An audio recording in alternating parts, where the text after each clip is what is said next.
আমি 1000টা iPhone random মানুষ যারা সাবস্ক্রাইব করবে তাদেরকে দেবো। যেমন স্টিভ ও এইমাত্র সাবস্ক্রাইব করলো, তাই ওর জন্য আমরা এই আইফোনটা পাঠালাম। আইফোন জিততে চাইলে নিচে সাবস্ক্রাইব বাটনটা এক্ষুনি টেপো, তুমি একটা জিততে পারো। আমরা $1 মিলিয়ন খরচা করেছি যাতে আমরা র্যান্ডম মানুষদের আইফোন দিতে পারি। শুধু তোমাদের নিচে সাবস্ক্রাইব বাটনটাকে টিপতে হবে। সব থেকে এক্সপেন্সিভ কার্স রয়েছে, মজা করছি না। আমরা আমাদের হাতে পেয়েছি টোটাল $250 মিলিয়ন এর কার্স। তার মধ্যে একটার দাম এমনকি $100 মিলিয়ন।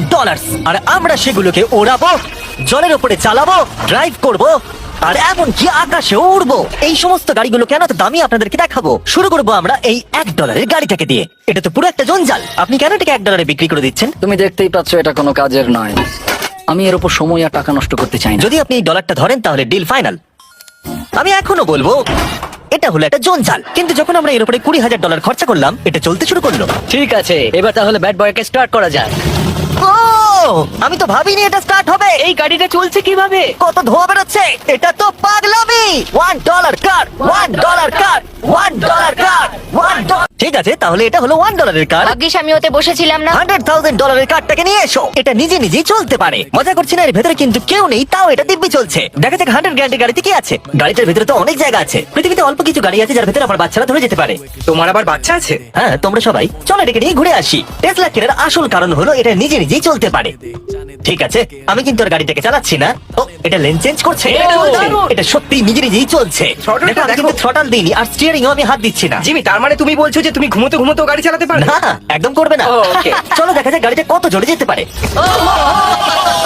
আমি পেছন থেকে হেলে গেলাম। এটা আমাকে ভয় পাইয়ে দিয়েছে। এটা তো সবে মাত্র শুরু। পরে এমনও গাড়ি আমরা দেখাবো যা লিটারালি প্লেন হয়ে যাবে আর উড়বে। কিন্তু এখন আরে ল্যাম্বোটাকে দেখো, ও, ধাক্কা লেগে যাচ্ছিল।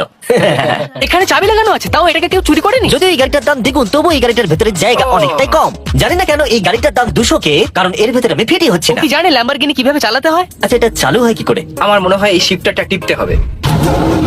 ঠিক আছে, তাহলে আমরা এখন রাস্তায় নেমে পড়েছি। ও কি সাউন্ড! ও মাই গড, কি দারুণ গাড়ি! এই অনেক পাওয়ার আছে দেখছি। ও মাই গড, গাড়িটা তো ইনসেন।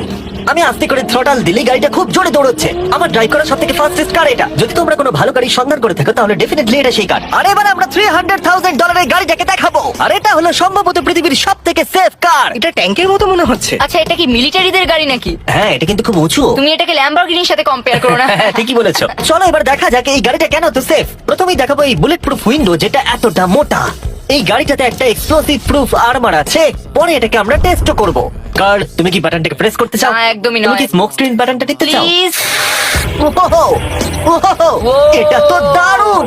এখানে তো পুরো ধোঁয়ায় ভরে গেছে। ও মাই গড, কি বাজে গন্ধ। কিন্তু এইসব ফিচার্স গুলো এই গাড়িটাকে একদমই সেফ বানায় না।